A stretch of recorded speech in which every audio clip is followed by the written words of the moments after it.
प्रयागराज में अतीक के पुश्तैनी मकान से उसका परिवार ही नहीं बल्कि नौकर चाकर भी फरार हो गए हैं। रह गए हैं तो अतीक के आदमखोर कुत्ते। ये कुत्ते ऐसे वैसे कुत्ते नहीं हैं, बल्कि जब अतीक जेल से बाहर हुआ करता था तो बंदूकधारियों के साथ इन कुत्तों के ऊपर भी सुरक्षा की जिम्मेदारियां हुआ करती थी। ये सभी 6 ग्रेट डेन नस्ल के कुत्ते हैं। इस नस्ल के कुत्ते ज्यादातर जर्मनी में पाए जाते हैं, जो बेहद खतरनाक होते हैं, जिसको पालने के लिए अनुमति भी लेनी पड़ती है।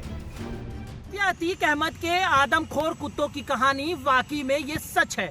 बताया जाता है कि जब यूपी में अतीक अहमद का डंका बोला करता था और उत्तर प्रदेश में मुलायम सिंह की सरकार थी, तो उस वक्त मुलायम सिंह आकर अतीक अहमद के कुत्तों से मुलाकात की और उनसे दोस्ती भी की। बताया जाता है कि अतीक अहमद के बंदूकधारियों के साथ ये 6 ग्रेडन के जो नस्ल के कुत्ते हैं, ये इनके सुरक्षा में तैनात रहते थे।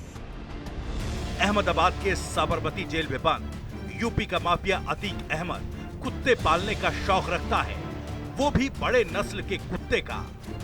अतीक अहमद के पास 5 ग्रेट डेन नस्ल के कुत्ते हैं, जिसकी हाइट आम आदमी की तरह ही होती है। अगर किसी ने 2 मिनट तक घूर कर देख लिया तो उस पर अटैक मानो तय है। सूत्रों की माने तो अतीक ने जब इन्हीं नस्ल के कुत्तों को पालने के लिए विदेश से मंगवाया तो साथ में ट्रेनर भी बुलाया, जिसने यहाँ 6 महीने रहकर इन कुत्तों को बकायदा ट्रेनिंग दी। इसके लिए माफिया को लाखों रुपए खर्च करने पड़े थे। ट्रेनर ने पहले माफिया के सभी परिवार के सदस्यों से अच्छे से दोस्ती करवाई। उसके बाद माफिया के पास अनजान आने वाले व्यक्ति के ऊपर कैसे हमला करना है, उसकी भी ट्रेनिंग दी।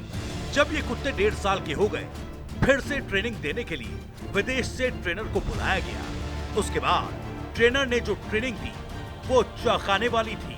अतीक के पास आने वाले व्यक्ति को सूंघकर बता देता था कि उसके पास असला या फिर कोई विस्फोटक सामग्री तो नहीं है। इस कुत्ते को ऐसी ट्रेनिंग दी गई कि वो अपने मालिक की रक्षा करने और छोटे मोटे शिकार के लायक हो गया। यही नहीं, दावा तो ये भी किया जाता है कि बंदूकधारियों के मौजूदगी में इन कुत्तों को भी सुरक्षा में लगाया जाता था, ताकि कोई भी अतीक अहमद के पास वेपन या बम लेकर जैसे विस्फोटक सामग्री आए तो उन्हें ये सूंघ कर पहचान लेते थे और उससे पहले ही यह संकेत कर देते थे। और यही कारण था कि इन कुत्तों की मौजूदगी के वक्त अतीक अहमद के आसपास कोई आने की हिम्मत तक नहीं करता था। जब अतीक का यूपी में आतंक हुआ करता था और उस वक्त मुलायम सिंह यादव की सरकार हुआ करती थी, उस वक्त मुलायम खुद इस कुत्ते से मिले और दोस्ती भी की। इसकी तस्वीर सोशल मीडिया पर भी वायरल हुई। सूत्र बताते हैं अतीक अहमद के आसपास रहने वाले कुत्ते इतने खूंखार थे, किसी भी आदमी को आसानी से मौत के घाट उतार सकते थे। अतीक से मिलने वालों की ये कुत्ते स्कैनिंग करते थे। दावा तो ये भी किया जाता है कि ये कुत्ते आदमखोर थे और अतीक कई बार अपने दुश्मनों को इनके सामने फेंक दिया करता था। इन कुत्तों के पास खड़े होते ही अगले की सांस थम जाती थी। सूत्रों की माने तो कई बार अतीक अहमद अपने दुश्मनों को इन्हीं आदमखोर कुत्तों के सामने छोड़ दिया करता था और यही कारण था कि जैसे ही दुश्मन इन खूंखार कुत्तों के पास जाते थे तो उनकी सांसें थम जाती थी। ये देखने में ही इतने खतरनाक हैं कि कोई अतीक अहमद के पास जाने की सोच भी नहीं सकता।